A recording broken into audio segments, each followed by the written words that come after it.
22 last week. It meant a lot to me to teach it because I learned, I think, probably more than you guys just by teaching it. I learned a lot. But Psalm 23, I've done a study on it before, so we will look at it again. And it's a short psalm, but there's a lot of stuff in it. It's often quoted. But one of the interesting things about it is David is writing this psalm, and he's referring to the shepherd. And we see the shepherd is mentioned several times in both the Old and New Testament. Jesus is the great shepherd, the good shepherd. We also see allusions to the flock several times. And so when we were going to kind of dive in and dissect Psalm 23 and to what that means, but one of the things that you have to understand on the front end is when it came to all Middle Eastern culture, but even the same, if not more so, in the Israeli culture, the worst job, if you were to ask yourselves today, what is the worst job you could possibly have in the United States today? What's the worst job you could possibly pick? Sanitation might be one. Is there a lot of money in sanitation? So you would hope that they got paid well, but it doesn't really pay all that great. Somebody's making money. I mean, when you go dump stuff, you're like, man, that costs a lot of money. Somebody's making money. What else? What other kind of jobs would you think are kind of pretty low on the desirability list? So, some of those things the counselor said, be sure to do your homework or you'll end up doing what? Inseminating turkeys. That would be a bad one. What else? A custodian. What else? A lunch lady. A what? A lunch lady. A lunch lady? How dare you? I love Ellen. She was my favorite lady at school. Did you go in and help with all the work? Yeah, I'm always willing to taste that. Yeah, great job. So to understand in Middle Eastern culture and even in Israeli culture, the lowest, when we talk about these low, I had a counselor that always said that. Be sure to make good grades or you'll end up working at the local greasy, is what she called it. That was the fast food joint, fast food service. But in this time, you couldn't get much lower than being a shepherd. It was very poor, not a desirable job. And it's interesting that the very first people that were contacted at the birth of Christ were shepherds. I believe that God does view himself as a shepherd. We should view him as a shepherd. But we're going to look at a little bit deeper as to what that shepherd means. And so David is looking back on his history as a shepherd, and he's not ashamed of it. He's not saying, well, I remember when I came from nothing and I was a shepherd. He is looking at his responsibilities when he was a shepherd and comparing that to God. He is looking at his responsibilities, his care of these sheep. He had spent a lot of time with them. Anybody work with cattle very much? Have you ever thought cattle are the dumbest creatures on the planet? One's working with them worse. Sure. But from what I understand, sheep are even worse. Mm-hmm.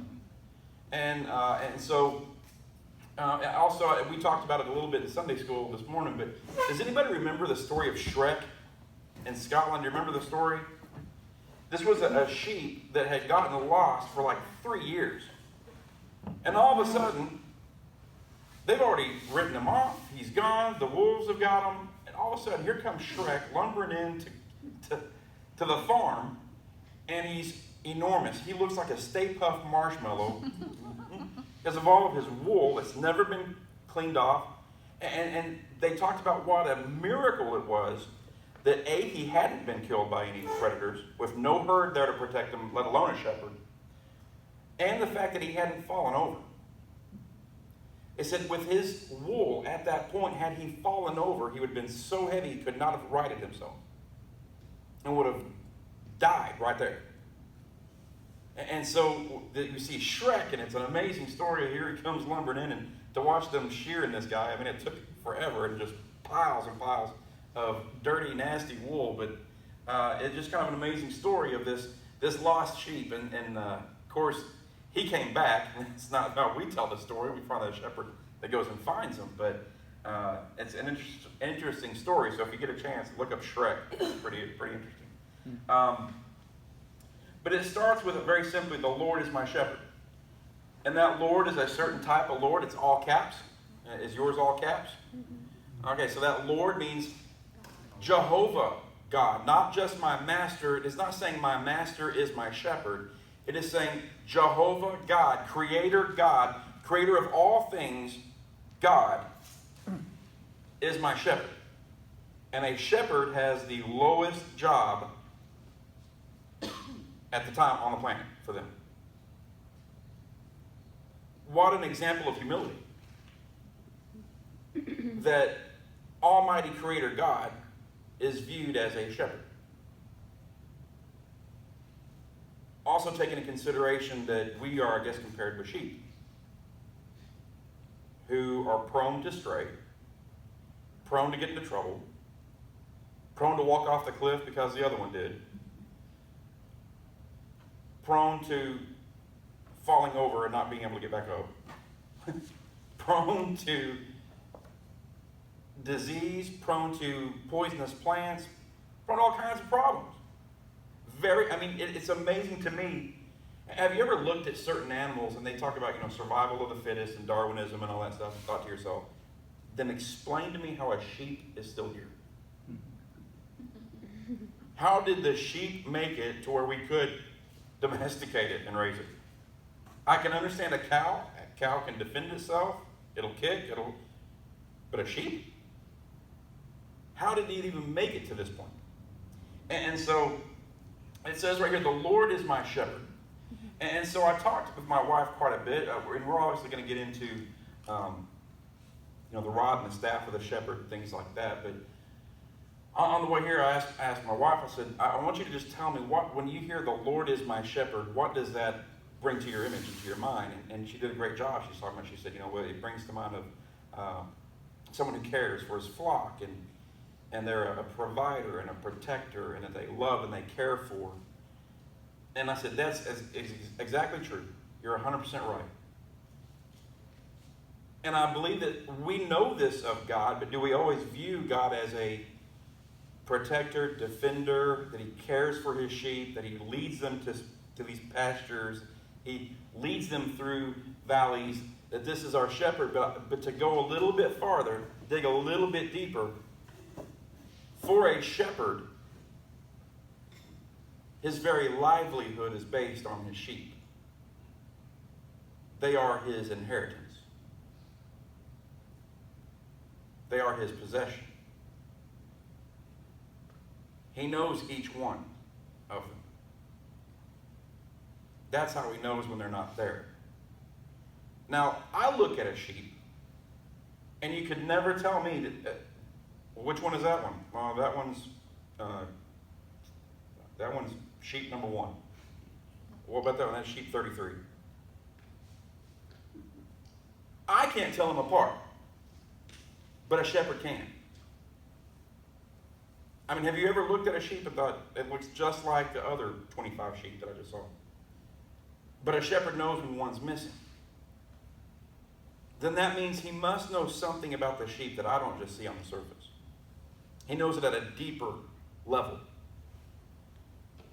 And I don't know if you've ever watched, there's a couple of videos on YouTube as well, but sheep that are all over the pasture, and there's one in particular, the shepherd comes out, and they're filming them, and so he tells a bunch of people, and it's not English, but he tells a couple of people, he says, say this phrase and call the sheep.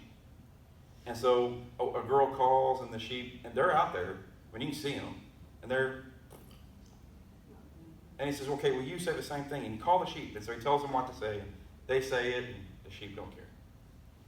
And so all of a sudden, he does this like 4 or 5 times, and finally he stands up, and he starts, and it's almost a song, and he sings, and all of a sudden the sheep stop what they're doing, they look. And half of them are looking in the wrong direction, but they're looking. And then they finally figure it out and come running down the hill. they know his voice. And it wasn't the voice of anyone else singing the same words, singing the same song. That didn't disturb them. That didn't sway them. But hearing the shepherd sing it had an immediate reaction. And I wonder spiritually if we have that same inside of us. Are we easily distracted because somebody's singing the same tune? Whether that's somebody that we've dated, or somebody that you think is a friend, or somebody that, we look to a lot of these external things to provide for us. Sometimes that can be alcohol, that can be food, that can be whatever, if it's not of God. But whenever we hear God's voice, do we know it enough that we respond? Because there's two different ways to look at it. One is we can respond to anything that's not God, but it sounds like God, or we get to a point where we don't respond to anything, even if it is God. Both are dangerous positions to be in. So to understand that from the shepherd's standpoint, it's not just the caregiver of sheep. And I think that that's what we kind of get into our mind is, that the sheep wanders, and so he carries the sheep, and he puts the sheep over his shoulders and goes to find the lost one. And we hear these wonderful stories, but to understand that the shepherd has a vested interest in his sheep. He knows them.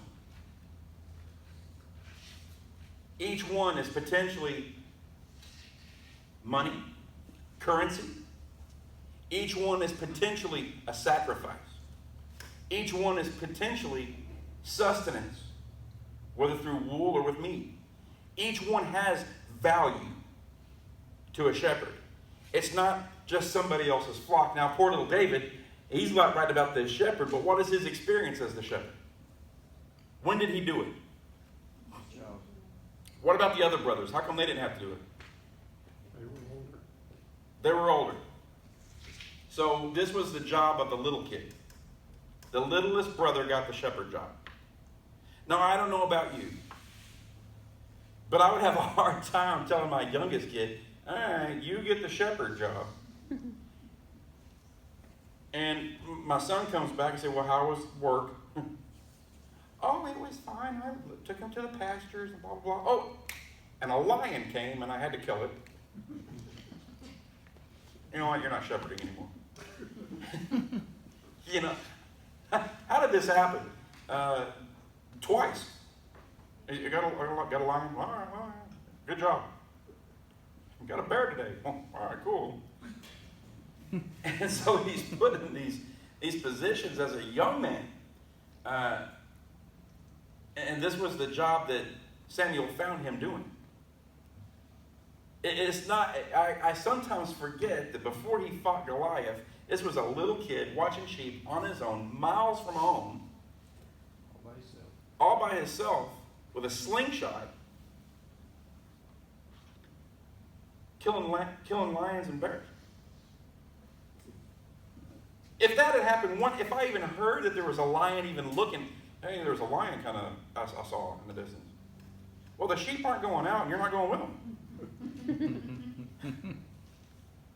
But this not only happens one time. Jesse says, yeah, get out there, boy. And he goes out, does it again. This time it's a bear. It blows my mind.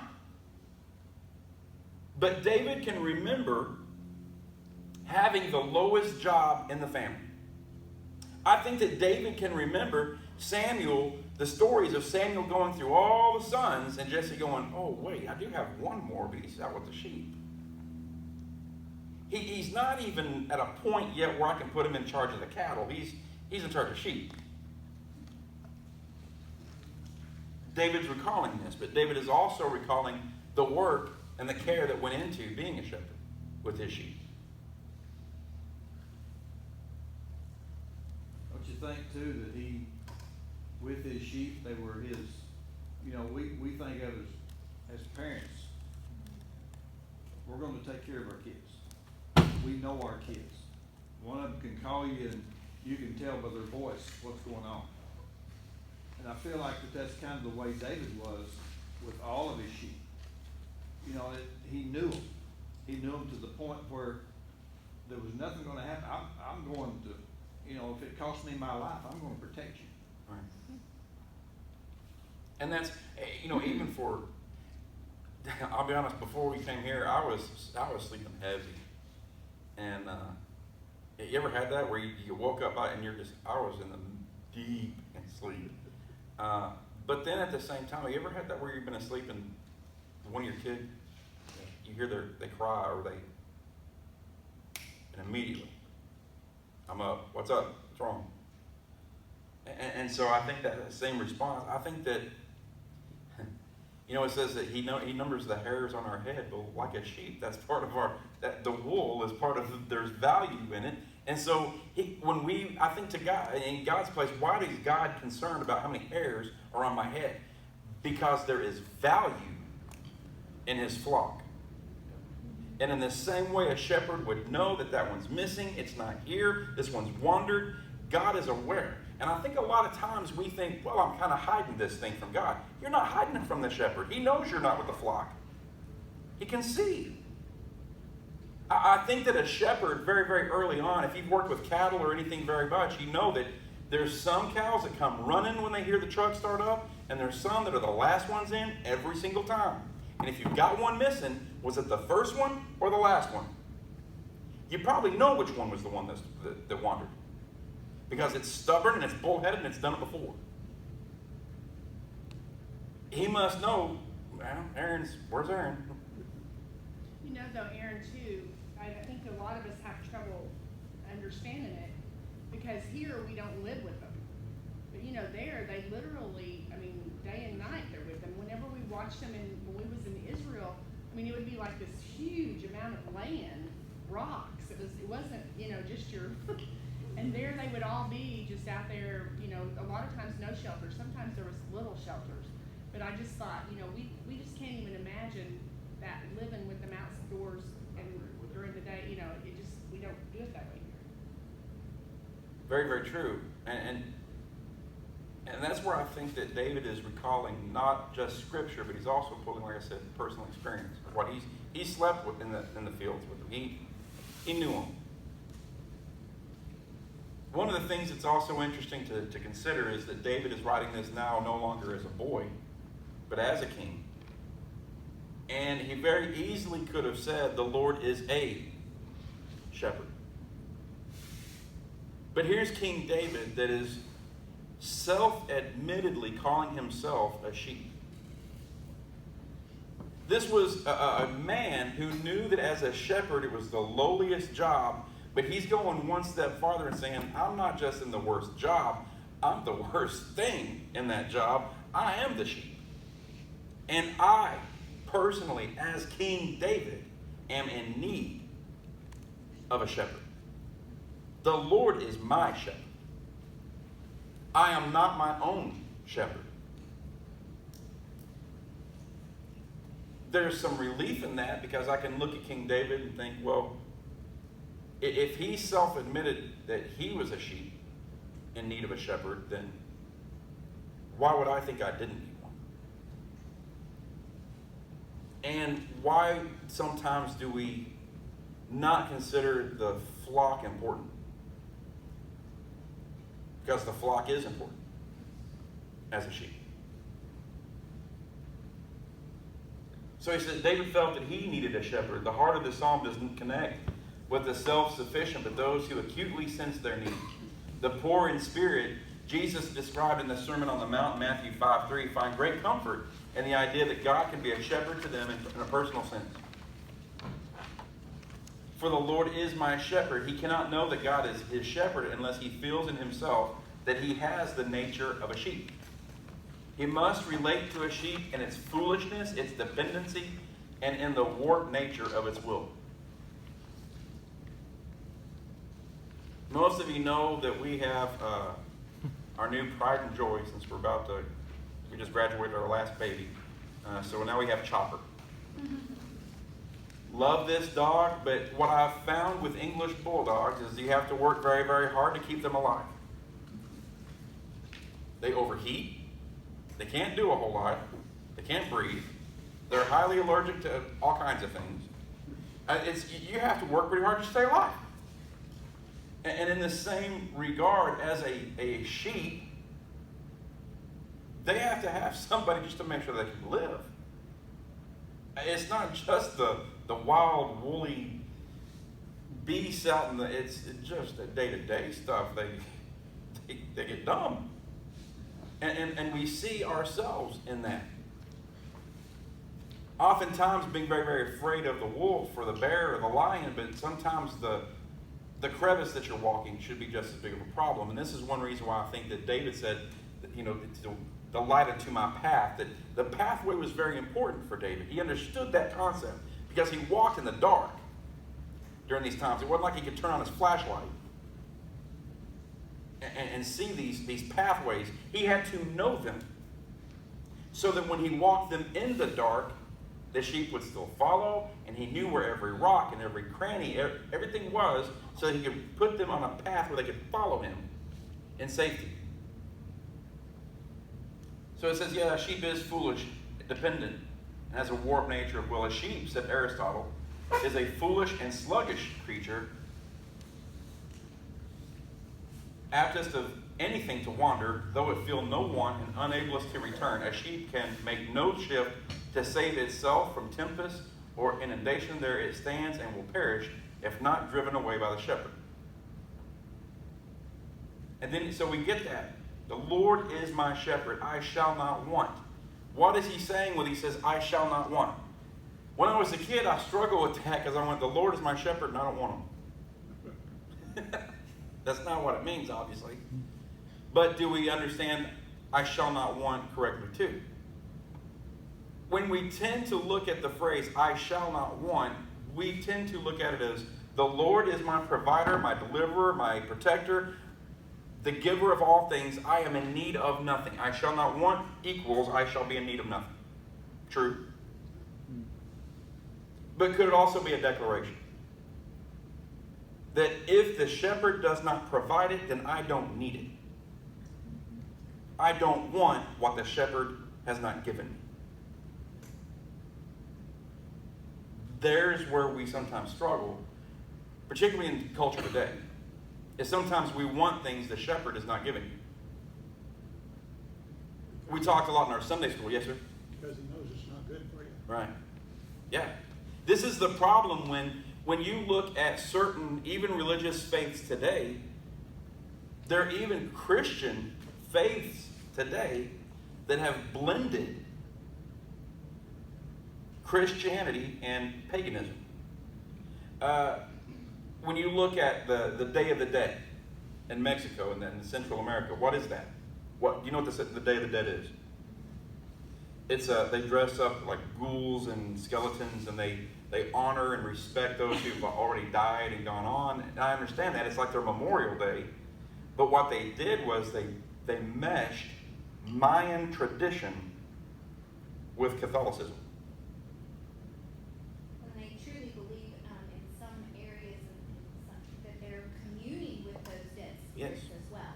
So it's beyond honoring them and remembering them like we would do at Memorial Day, but more of a opportunity to they gather, they have meals with their dead relatives or dead loved ones. So it's very. And so what you see is this weird blend. And I think that we can very easily look and go, well, how horrible that we have this, we're blending pagan faith and religion with Christianity. But if we're really honest and true with ourselves, don't we do that on a daily basis in our own spirit? I want to be Christian, but I also want, not all things in this world are not fun. I'm not just saying.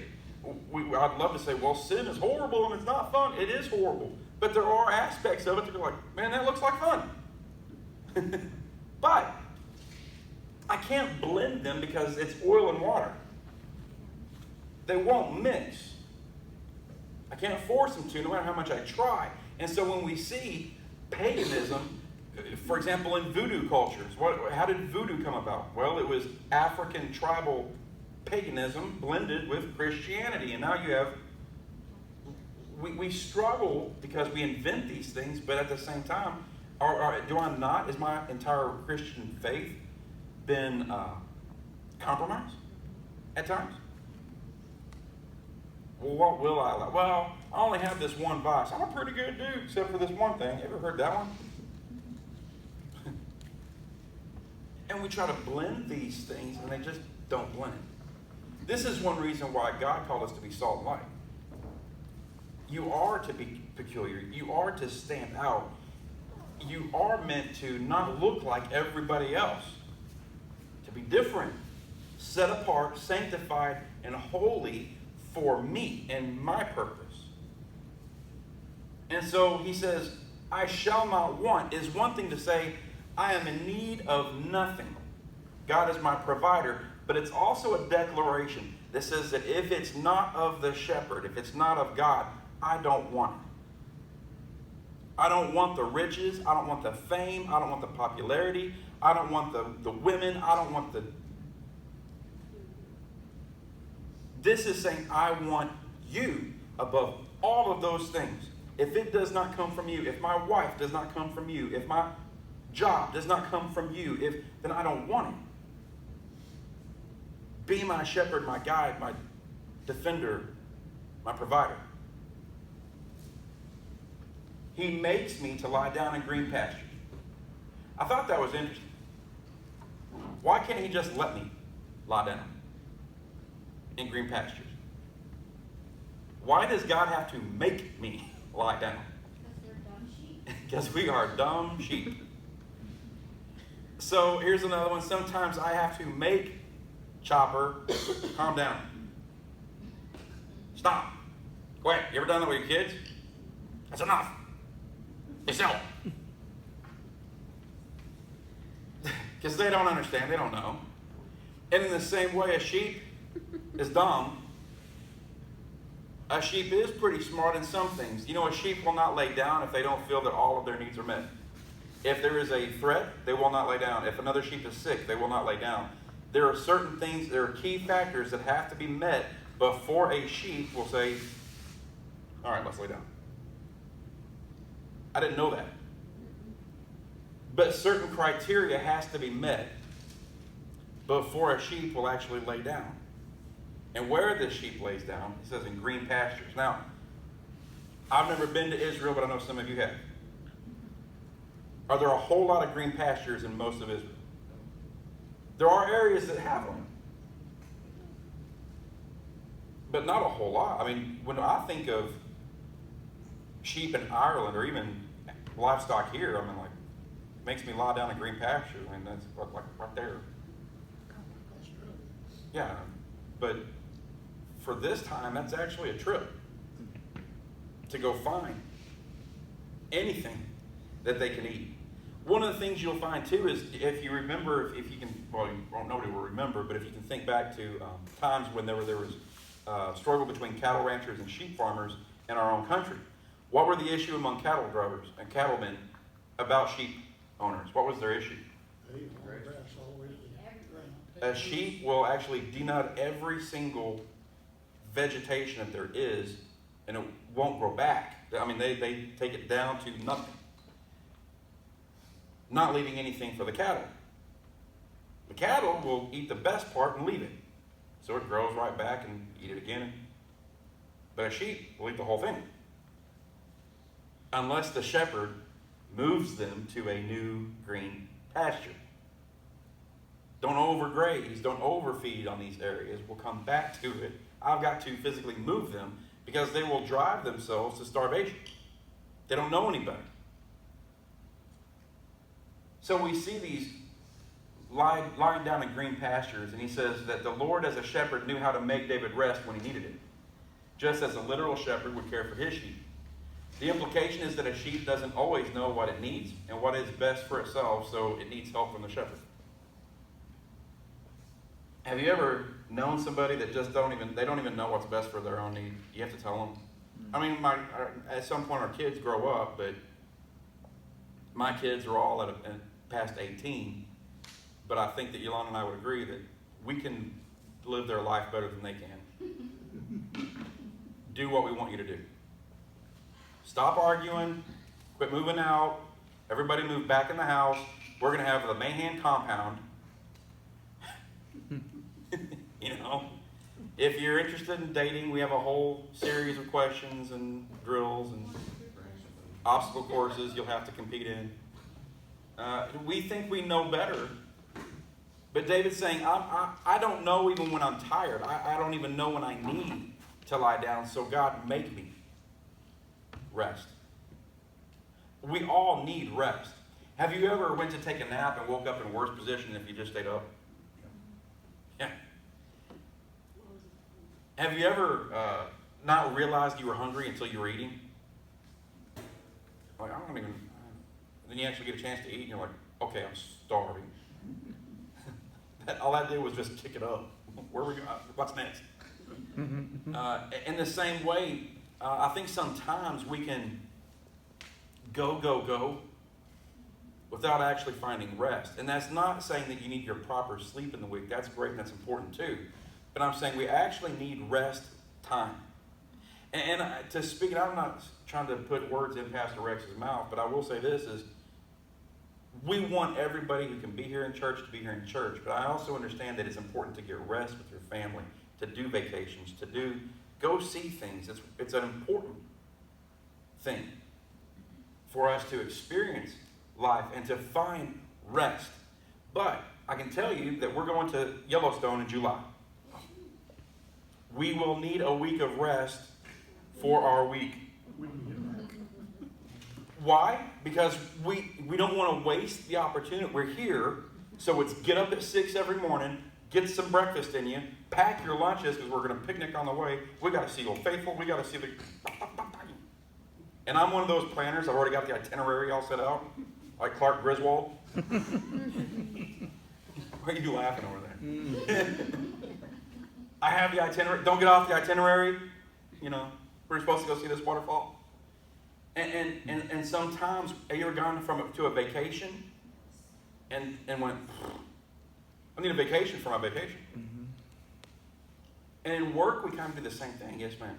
As you get older, you'll slow down. Well, you'll enjoy it more. You will. Well, I've always been pretty good about naps. My brother never was, but he said right now, he's like, naps are great. Why did I ever kick these? When my mom said to take a nap. But like I said, it's more than sleep. And there's seasons in our lives also where we go through trials and tribulations where that's when we don't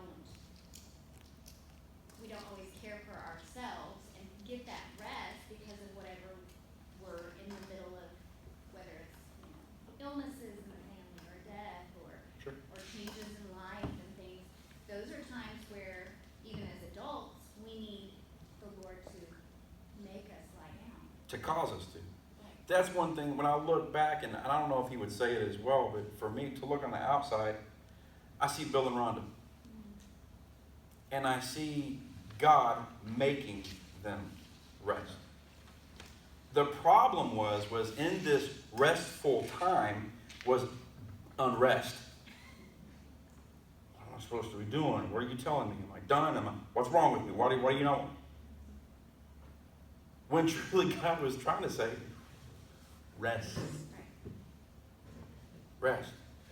But if he's not going to make us rest, we'll just work ourselves to death. That's our nature. In fact, when you look at Mary and Martha, was Martha not doing that very thing? But where was Mary?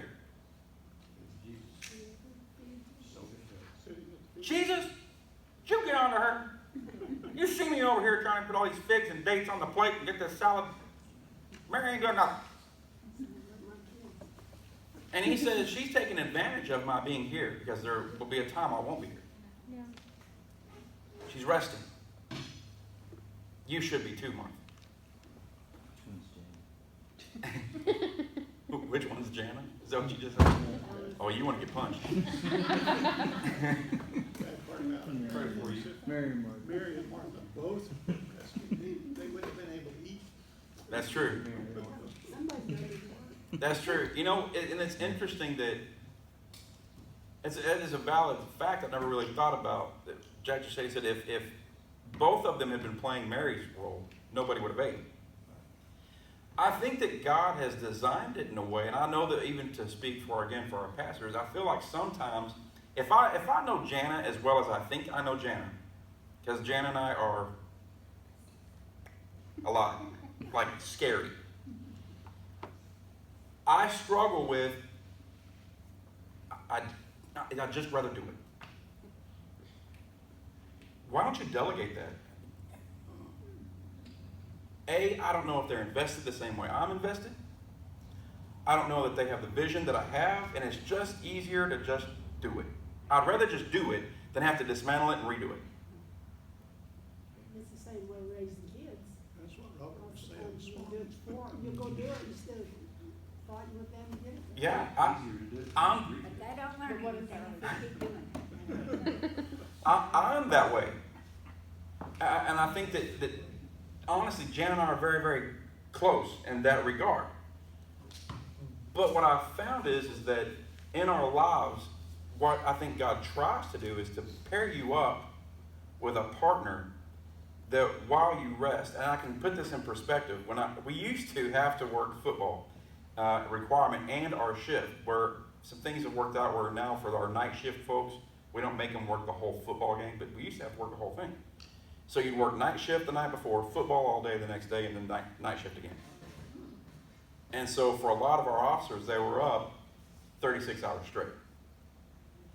And typically on night shift was when the fraternity parties would be, so everybody's torched, and you're exhausted and trying to take drunk people to jail and all that. So what we'd find is, and I can tell you, one of the guys I used to work with, we'd have that busy part, we'd get our rest and everything else, but then we would meet up, and I'd say, you got first shift, and he would do his report, and I'd sleep, and then we'd switch, and then I'd work on my report and watch him while he slept. There's no way to survive if you don't. And I think that God has allowed us to partner with the resters and the workers. You're in a time of rest, well, I'm in a time of work. But I can rest knowing that you'll take up that slack. That's why I think the church is so important. To have the Roberts and the Andys and the Joshes and everybody that's here, every one of you. The prayer warriors. It's not just us that are working. Everybody's got a job. We all have ministry. And so it's rest and it's work all at the same time. But I think that's what David's saying is he makes me lie down even if I don't want to or don't even know to. He causes it. But sometimes in my rest moments, I think God's punishing me. Especially if you're a type A high drive. Like honestly, myself and Jana probably are. We're type A's high drive. And when God says rest, we're thinking we're in timeout. We should be going. Tell me I'm wrong. And I think that's what Jesus was addressing when he was talking to Mary or Martha. It was her heart. I mean, she could still be serving, but she was allowing the blessing of just her being there in his presence as well to continue to work, but then, have this resentment towards Mary instead of catching the blessing that she could have as well at the same point doing exactly what she was doing. Well, and at the same time, Mary could have very easily looked at Martha too and went like, hey, you should get in on some of this. But it didn't happen. But I think that we sometimes miss the point that we all seek rest, but yet we all sometimes, well, not all, but a lot of us will resist being made to rest. Think about Andy, you ever try to get a grandchild to rest? Why don't you take a nap? Why don't you come away with Pawpaw? No. Wait, they don't know any better. Hey, you've seen children fight sleep. And it's kind of the same thing with us, spiritually. We don't want to rest. I want to go. And he says he makes me lie down. But he doesn't just make me lie down anywhere. He doesn't make you lie down in rocky, unsecure, dangerous places. And so going back, when I think of Bill and Rhonda, I see that, yes, this was a time of rest. It didn't always feel like that for them, but they were at home. They were with family. There was something for Bill to do. They were in green pastures. And so God causes us to rest, not just anywhere, but in a place that is safe and secure and has your needs met. So if you see the Philip Keller, that I part, it says, "And a shepherd looks at," Psalm 23, this is a book written by a shepherd. It says, "Sheep do not lie down easily and will not unless 4 conditions are met. They are timid, they will not lie down if they are afraid. Because they are social animals, they will not lie down if there is friction among the sheep. If flies or parasites trouble them, they will not lie down. And finally, if sheep are anxious about food or hungry, they will not lie down." Rest comes because the shepherd has dealt with the fear, friction, flies, and famine. Now, I can hardly understand a sheep having friction with another sheep. But apparently it happens. And if there's an argument, or boy, they won't lie down. We go through that same thing, right? I'd love to say that, hey, our church has never had any friction. We all just get along like water on glass, don't we? One way I kind of read that too, that talks about the friction among the sheep, brings to mind your prayer warriors that you have within your church. Not necessarily a friction, but any uncertainty within, an illness or just any prayer need.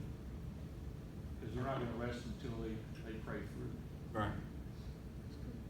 And I think that we are very much that. When you think about, in that first one, fear, guys, we saw churches close doors.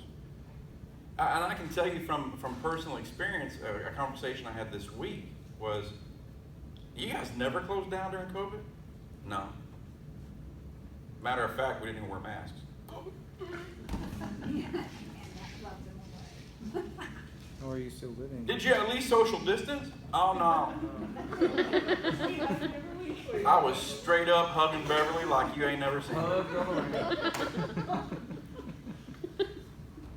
Well, did anybody get it? Yeah, we had a few catch COVID. One was 90. And she's in church and doing great. Well, not everybody. Oh, I know not everybody. I know. It's been bad, I know.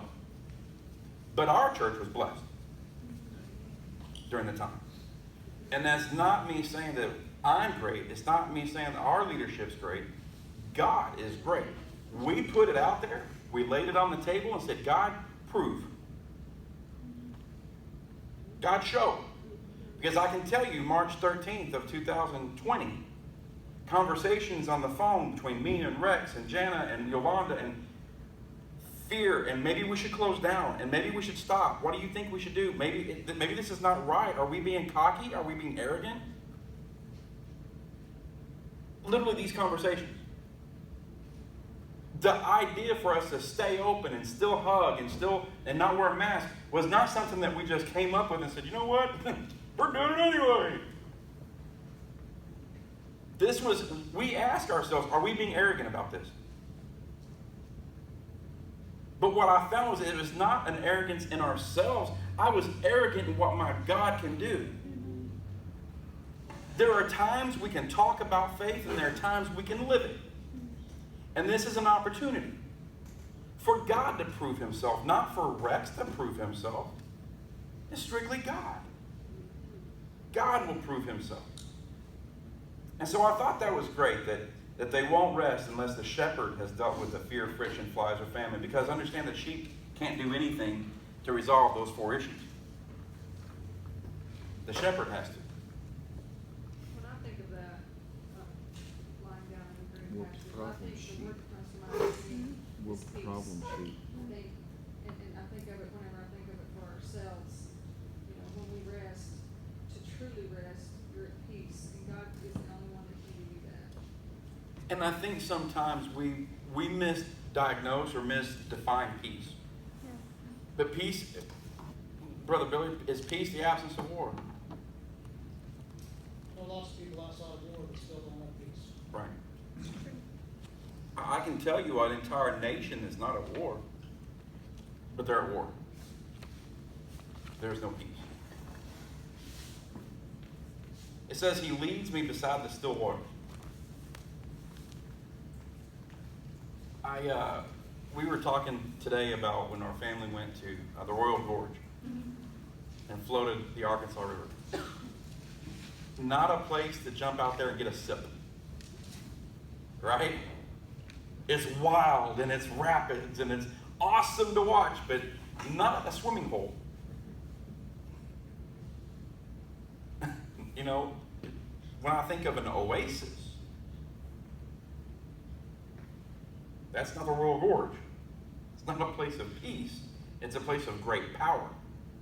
And this is, he leads me beside the still waters, a place of peace. He leads me where I can be restored. I can have my sustenance and not have to deal with the roar of the water. And it's still, it's calm, and it's peaceful.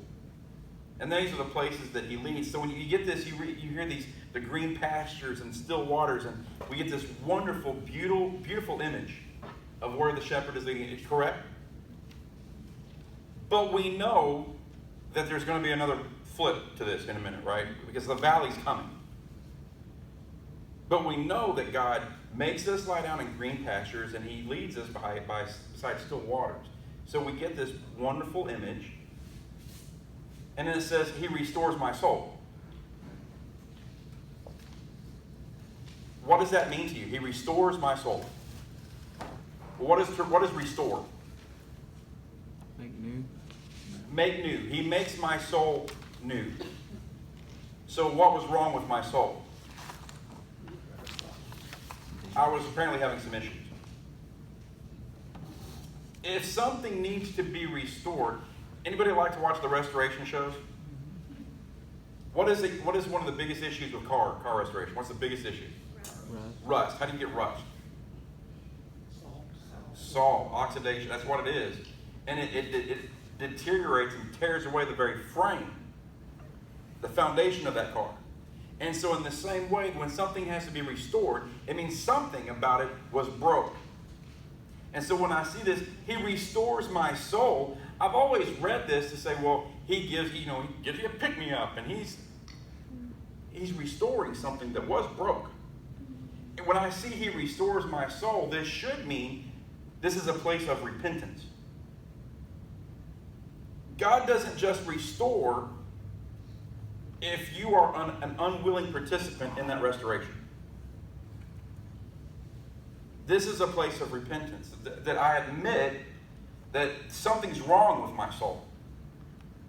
There's sin. There's something in my soul that needs to be brought back into health, brought back into communion, brought back to its original color, brought back to its original pain, brought back to its original health. Because right now, my soul is dingy and it's rusty and it's useless. And it says, he leads me in the paths of righteousness. We know that righteousness is right living, that this is correct living, this is sinless life. Can you live a sinless life? Well, this is something that, speaking of Bill and Rhonda, we're hitting on them quite a bit. Rhonda says that we should be striving for this. Is that not true? She says not to be just a hearer of the word, but a doer of the word. And I've heard her speak before on living a righteous and holy life. Is it possible? While my righteousness is filthy rags, what does God's righteousness look like? You see, if I try to claim my own righteousness, it's horrible. This is one reason why I have to be led on a path of righteousness. Because I can't walk that path on my own. I can't follow Billy's path of righteousness. I can't follow Rex's path of righteousness. I can't follow Anita's path of righteousness. I have to be led by a shepherd in the path of right living. If I'm not living a righteous life, at some point I disobeyed the shepherd. True? So how do you live a righteous life? Obey the shepherd. It's such a simple, but yet we can't do it. Why not? It's not in us. It's not in our nature. By our nature, we're sheep. Bah.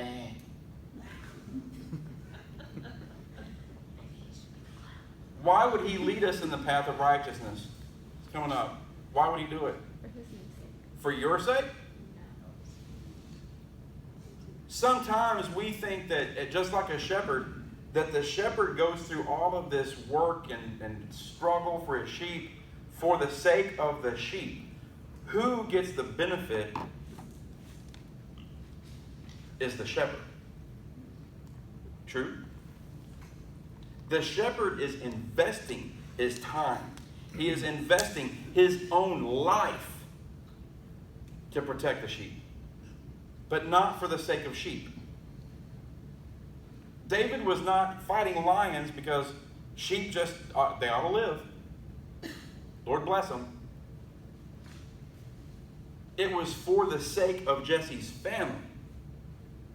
And in the same way, he restores my soul. He leads me in the paths of righteousness for no one's sake but his own. You are, the Bible says that we are Christ's inheritance. Now, my inheritance is what? Your inheritance. If you're a believer, what's your inheritance? Heaven, everlasting life, a mansion. In my Father's house are many mansions. Get this, if you will, a big giant house, and inside it, mansions.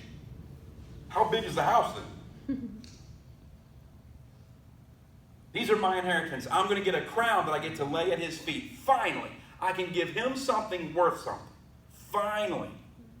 Because what I get to put down at his feet right now isn't worth anything. It's filthy rags. But at some point, I'm going to get a crown that I can turn around and give back to him and say, this has worth. It means something. I am your inheritance. And you've been mine. I'll tell you, we get the good end of that deal. He leads me in the path of righteousness for his name's sake. Aaron, my Bible says that it's also for his reputation and character, so it's his name that we're upholding. And how many times have we seen that argument brought up against God? Moses once, Joshua once. Yep. What do they say? God, if you wipe them off the face of the earth. Yeah, if you wipe them out, it's going to look bad on you after you brought them out of Egypt. Because God's ready to Sodom and Gomorrah them, right? And Moses says, listen, let's debate this thing, Lord. Egypt knows who you are now. They didn't before. They know about these upstart Hebrews because you made darkness, you made water blood. And the thing, I always thought that, like, okay, the Nile River is blood, but understand that this, right now, would have turned to blood. Everything, the ponds and pots of water. All of I never really gathered that, but all water became blood. And so, I can imagine the Egyptians, I didn't know this God, Yahweh, but I do now. The Canaanites, we don't know who this, we heard about this Yahweh. I mean, remember back when Abraham was out here and Jacob, remember those guys? Yeah, the weirdos, yeah. Remember those guys? Oh, one God. They know him now. And so it is for his own reputation. This is, and Moses used it against them. Joshua too, he said, hey, whoa, wipe them off the face of the earth. They know we're your kids. If you eliminate them, people are going to say, wow. And so God spared them. One of the things I see as well is when we look at righteousness, do you not consider that to be the good? The good. If there's anything righteous in me, I'm saying this is the thing that is good in me. And the only thing I have that's good in me is him. There's nothing good apart from him. But already it says, if he does not lead you in righteousness, then there is no righteousness. Our very best is filthy rags, so without his leading, the good you have to offer is only good based on your perceptions and evaluations of what is good. However, God defines what is good. Amen. To put that in perspective, we talked a little bit, hit on it this morning. How did God make light? Spoke it. And after he looked at it and sat back and he observed it, what did he say about it? Good. Well, who defined what was good? God did. So he made earth. He spoke it. He looked back at it and went, that's good. God made animals.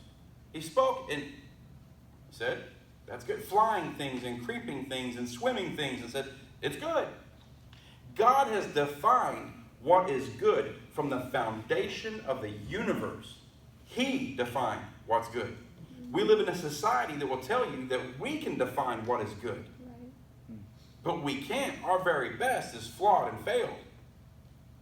If God is not the measuring stick, if this is not the measuring stick, how will you know what is good? What feels good? Because I've done a lot of bad things that felt good. I probably shouldn't have had the entire bag of donuts, but it felt good. Probably could have just had 3. But no, they were powdered and they were delicious.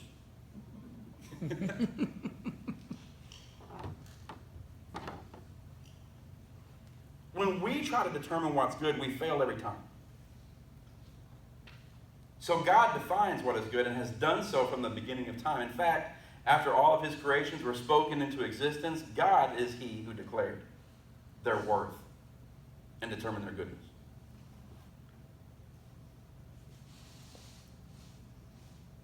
Then we see a shift.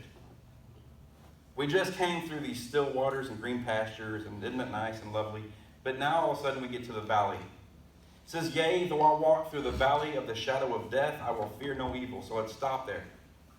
What is this valley? To you, what is this valley? Trials.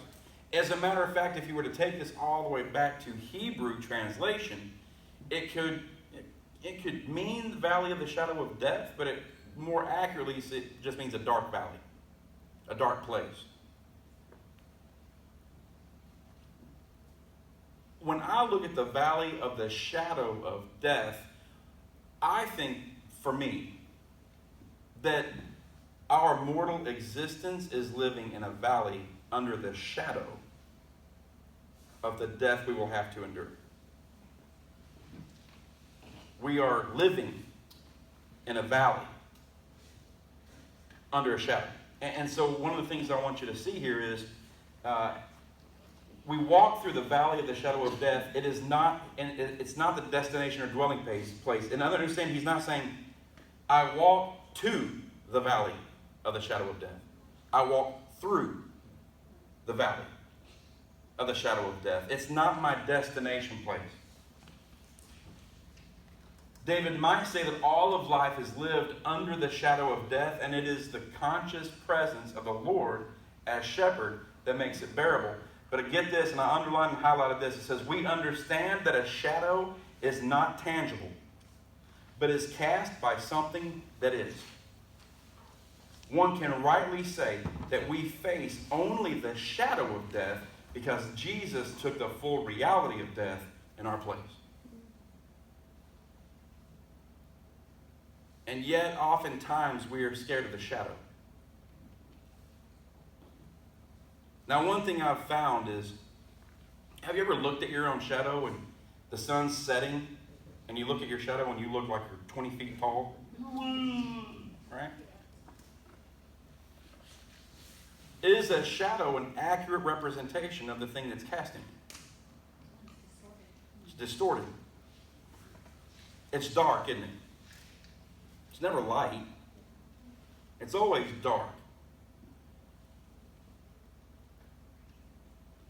And so when we walk through the valley of the shadow of death, I think that what David is saying here is that there's no need to fear death itself.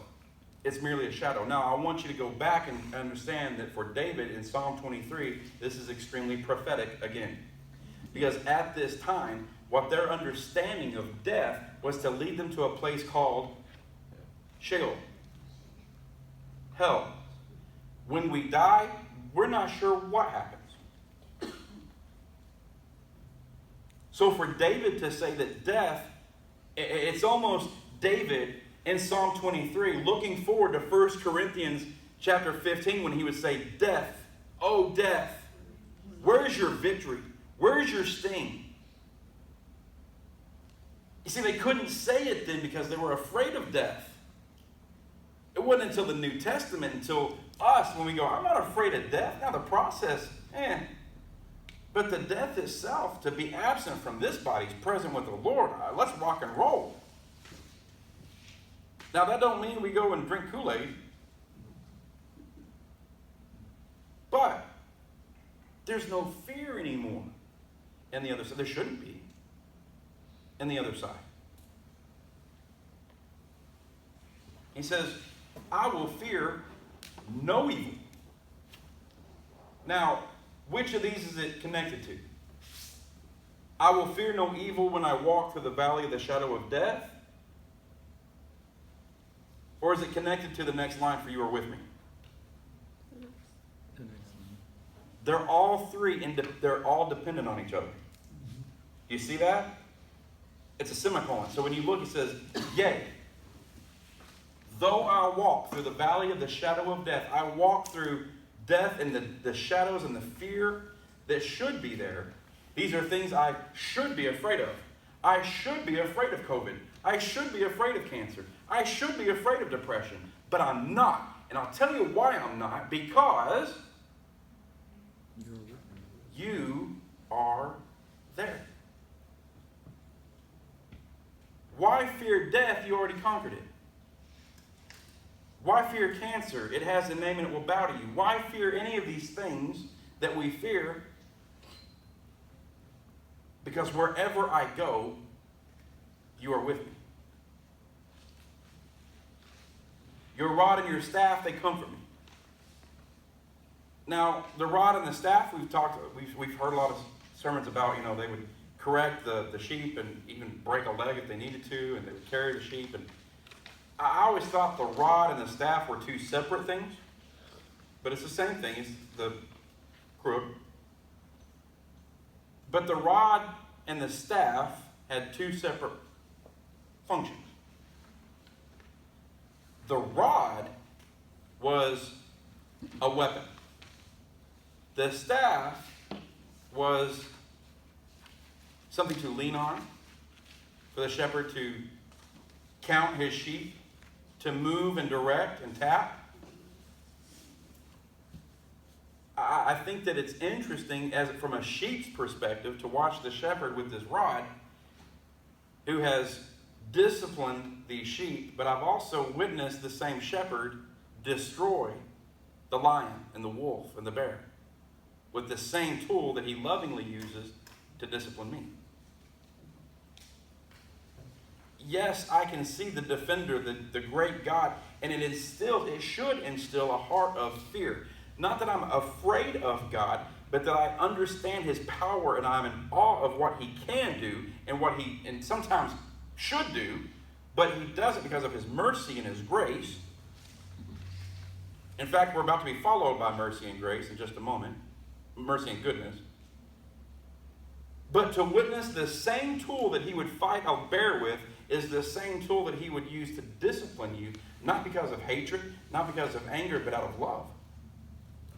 Same tool. Yeah. Same tool. Different purposes.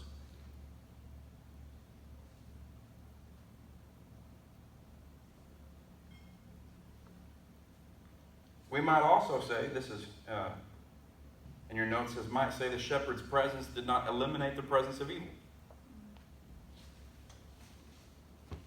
But certainly the fear of it. The evil is there. It does exist. Do you believe that the world is full of evil? Yes. Absolutely. I sometimes, have you ever thought to yourself, how in the world can people have any hope? How do they get by? I look at life, and I look at COVID as an example, and I go, I don't sit at home and watch the news. But for some people, sitting there watching the news and how many people have died from COVID, and it must look like an unbelievable, it's a world killer. The evil does exist, but I don't have to fear it. And just because the shepherd's there doesn't mean that the evil goes away. The evil's still there. In fact, we're going to look at an enemy here in a second. He says, you prepare a table before me in the presence of my enemies. Now, a lot of times, we look at this, and rightly so. We look at this, that God is saying, God has prepared a banquet, a feast at this table, and who's sitting at it? We are, and the enemy. Now, in Middle Eastern culture, to understand that even as a guest, that if you were a guest, even if you were an enemy, they were honor and law bound to provide for you and care for you. We may go to battle and war tomorrow, but today you'll eat at my table. It's hard for us to grasp that concept, but for them it was we will sit and eat. We may war tomorrow, but for right now. You've prepared a table in the presence of my enemies, but there's a little bit of a deeper meaning behind this table. Now, we look at it and say, well, God has prepared a table because God is going to honor me in the presence of. Have you ever read it that way? God has prepared a feast, and he's got the nicest turkey and all the fixings, and he's honoring me in the presence of my enemies. You ever read it that way? I don't think that's what it means. I just don't. When I look at it again, if you looked at the word table, if you were to say the word table in Spanish, what would that word be? Anybody know? Any Spanish speakers here? Mesa. What else is a mesa? A flat top plateau, a hill. Because this flat topped hill looks like a table.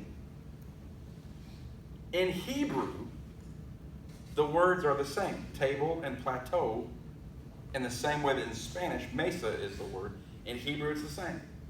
So one of the things that you find is a shepherd, before the season would come when they were taking the sheep out into that springtime where they're going to get that green pasture, the shepherd would go find these tables, these mesas, and would find the easiest path up. This may be a path that he's been numerous times, but they would try to find a new path. I know for Billy and Robert, we got some floaters over here. And have you ever floated the White River and realized, oh, where'd that tree come from?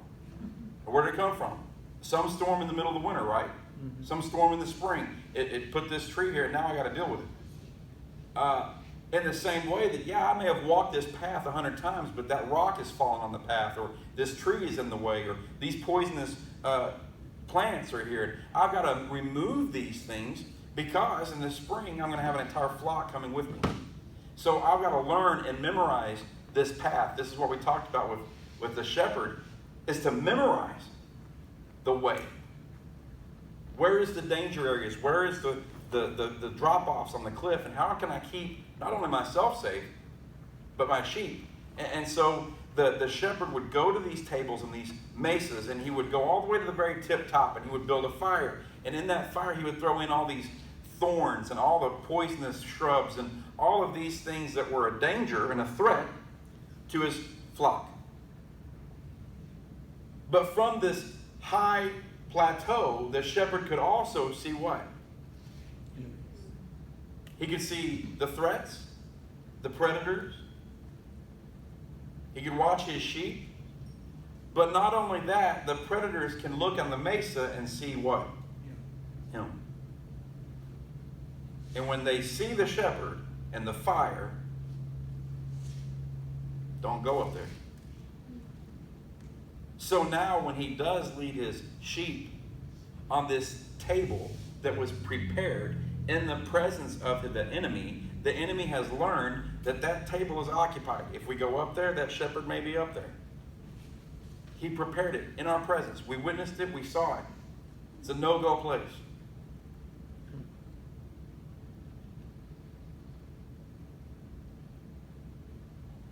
Prepared in the presence of the enemy. Then he says, surely goodness and mercy shall follow me all the days of my life. Now, when we use the term surely, I always pull an airplane and go, my name's not Shirley. This is not David's way of saying, now, surely. This is David saying, I know this for a fact. This is not debatable. This is fact. It is a surety. It's assured that goodness and mercy shall follow me. Who is leading in the path? Who leads me through the valley of the shadow of death? The shepherd. But while I'm in this valley, being led by the shepherd, I am followed in this same valley by mercy and goodness. Mercy is the covenant word rendered steadfast love. So put that in the place of mercy. Surely, steadfast love and goodness shall follow me. In other words, wherever you go, you should be leaving evidence that you were there. Now, to some of our campers, we live on that leave no trace, right? Leave the place better than you found it. Yes. But as a spiritual point, are we leaving goodness and mercy and steadfast love? Is that the evidence, or do people see too much of me and not enough of him? These are the things that follow me. In other words, when I look at, when we teach active shooter, we have a rescue team that we can make. And so we teach and we train. So in a rescue team, I may have a point guy, I might have my left cover, right cover, my rear guard, and in the middle, protected by these 4 officers with the ballistic vests and the guns and everything else. In the middle is my paramedic. We're keeping him surrounded. I've got my leader to the front. I've got my rear guard to the back. I've got the right cover, the left cover. He's completely in this middle zone. And when I read this, I kind of see that same thing. We've seen that song, The Blessing. May his presence go before you and behind you and beside you and within you. That you are encapsulated by a shepherd who's in front of you and surrounded, and your 6 is protected by goodness and steadfast love. There's nothing that's going to sneak up from behind you that God's not aware of. In other words, there may be some things that shock you, but it doesn't shock the shepherd. Does that make sense? Just because it's a shock or a surprise to you, just because the doctor said the word cancer, it may surprise you, but it didn't surprise God. Well, did God cause this? No, God leads you through and protects you with goodness and mercy. God didn't cause cancer, but it is a shadow. It is a valley of the shadow of death. But understand, he's not leading you to it. He's leading you through it. Whatever the battle, the struggle that you're going through, whether it's depression, anxiety, fear, cancer, whatever it is, it's not a destination. It's not a shock or a surprise to God. He's aware. Blindsided me. Not him. And this is yet another opportunity to say, while I may be blindsided by this thing I was not prepared for, I can rest in green pastures and still waters, fearing no evil, because you are with me, and you lead me, and you protect me, and you follow me even. What? Well, follow God to understand that God is also following you. Covering your backside, covering your 6. There's nothing that sneaks up on you. The devil doesn't just wake up and go, well, I got him this time. It's not how it works. God is aware, fully aware. That job that you want out of, that you can't, the children that you want to have, and God is fully aware. And it may have been a shock to you, but it's not a shock to him. And he has prepared a path through what you're about to encounter already. How do I know that? Because he already prepared a table in the presence of your enemies. To me, I find comfort. How do we know that we're going to survive COVID? How do we know that? I don't. But here's what I do know. I do know that God is there with me. And that God will lead me through.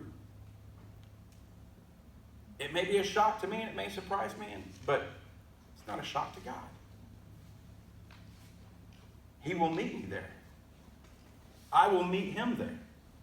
You ever heard the phrase, don't worry about tomorrow? God's already there. I can't help but think about Rex's situation. God has already prepared a doctor. Now, I want you to really consider and think about it. As a matter of fact, with Floyd, we talk about a tree, don't we? Remember the tree? Did that tree just appear there? No. The tree's always been there, hasn't it? How did it get there? God put it there. 25 years ago. Maybe a squirrel, I don't know. A seed got planted, a tree came up, and the next thing you know, she's not going off the side of a cliff because of this tree. God already planned the route and the path through the storm. In the same way with Pastor Rex's cancer, he already prepared a doctor and a medical staff that was going to lead and that were going to be shocked and amazed at God. Not at Rex, but by God. This was a man who had to go through medical school. Did God prepare him? Did God prepare him for this moment? I don't know. But I know that God prepared the path before Pastor Rex was on it. I know for a lot of people in this room, we've all been on these paths that I look at my brother Robert's path. It seems unexpected and it seems out, but God has already prepared the path. I will lead you and I will follow you. I've got you protected. You have nothing to fear. It was not a shock to me. I will lead you and I will be right behind you. I'm going to support you. You have nothing to fear. I'm right there with you. I never left. Goodness and mercy will follow me all the days of my life. Not wrath, not anger, not hatred, not judgment, not punishment. Have you ever lived your life thinking, well, it's just wrath and anger and punishment. That's what I got to expect. Goodness and mercy. I would much rather have steadfast love and goodness follow me than wrath and anger and judgment. Amen. They will follow me all the days of my life. Now, does David mean the time that he was born till the time he took his last breath? I think that David had God gave him some insight and knew that it wasn't just in this life. These will follow me in this life and the next. It doesn't just end here.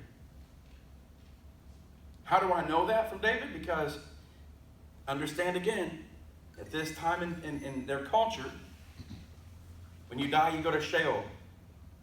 But here we have this last phrase. It says what? And I will dwell. I will live in the house of the Lord forever. With no end. Are there any comments on Psalm 23 before we close today?